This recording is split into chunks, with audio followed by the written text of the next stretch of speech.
ফেব্রুয়ারিতে নির্বাচন অনুষ্ঠান নিয়ে অন্তর্বর্তী সরকারের উপর এখনও আস্থা রেখেছে বিএনপি। প্রধান উপদেষ্টার প্রতিশ্রুতি অনুযায়ী ঘোষিত সময়ের মধ্যে নির্বাচন হবে বলে বিশ্বাস করে দলটির নেতারা। তবে এরই মধ্যে কিছু ঘটনা, কয়েকটি রাজনৈতিক দলের তৎপরতা ও হঠাৎ করে নির্বাচন নিয়ে সরকারের দায়িত্বশীলদের সরব ভূমিকায় সন্দেহ দেখা দিয়েছে তাদের মধ্যে।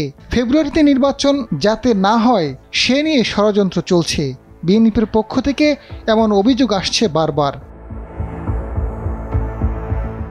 বিএনপির সূত্রগুলো বলছে, ফেব্রুয়ারিতে ঘোষিত সময়ের মধ্যে সরকার নির্বাচন অনুষ্ঠান করতে চায়। এ বিষয়ে সরকারের উপর বিএনপির আস্থা আছে, কিন্তু অনেক দলেই নির্বাচন পেছানোর জন্য চেষ্টা করছে, নানা রকম কলাকৌশল অবলম্বন করছে। ওইসব দলের এ চেষ্টায় সরকার বাধ্য হবে নির্বাচন পেছাতে।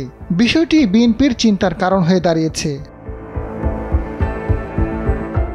সম্প্রতি দলটির মহাসচিব মির্জা ফখরুল ইসলাম আলমগীর বলেছেন, কোনো রাজনৈতিক দল চেষ্টা করছে নির্বাচন যেন পিছিয়ে যায়, নির্বাচন যেন সঠিক সময়ে না হয়। সরকারের উপর আস্থা রাখলেও নির্বাচন অনুষ্ঠান নিয়ে ধোঁয়াশা সৃষ্টি হয়েছে বলে মনে করেন বিএনপির ভাইস চেয়ারম্যান শামসুজ্জামান দুদু। তিনি জানান, সরকারের উপর এখনও আস্থা আছে, বিশ্বাস আছে এবং সমর্থনও আছে। নির্বাচন পেছাবে এখনই সেটা মনে করে না বিএনপি। তবে কিছু মহল কিছু ঘটনার সামনে নিয়ে আসছে যেগুলো এখন সামনে আসার কথা নয়। স্বাভাবিক কারণেই এক ধরনের ধোঁয়াশার সৃষ্টি হয়েছে।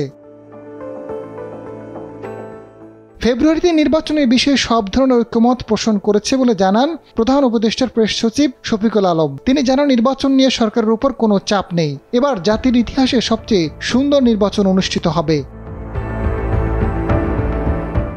এদিকে সরকারের দিক থেকে বারবার জোর দিয়ে একই কথা বলায় খটকা লাগছে বিএনপি নেতাদের মনে। তারা মনে করছেন, প্রশাসনে এখনও একটি বিশেষ দলের লোকেরা জায়গা করে নিয়েছে। সরকারের মধ্যে সন্দেহভাজন উপদেষ্টা আছে।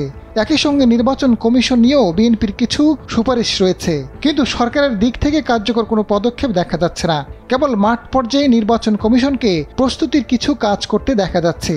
কাজের সঙ্গে বক্তব্যের কোনো মিল পাওয়া যাচ্ছে না। নির্বাচনের বিলম্বে সরকারের ভেতরে ইন্ধন রয়েছে কিনা সেটাও একটা সন্দেহের বিষয়। আজাদ ফারুক, সময়ের আলো।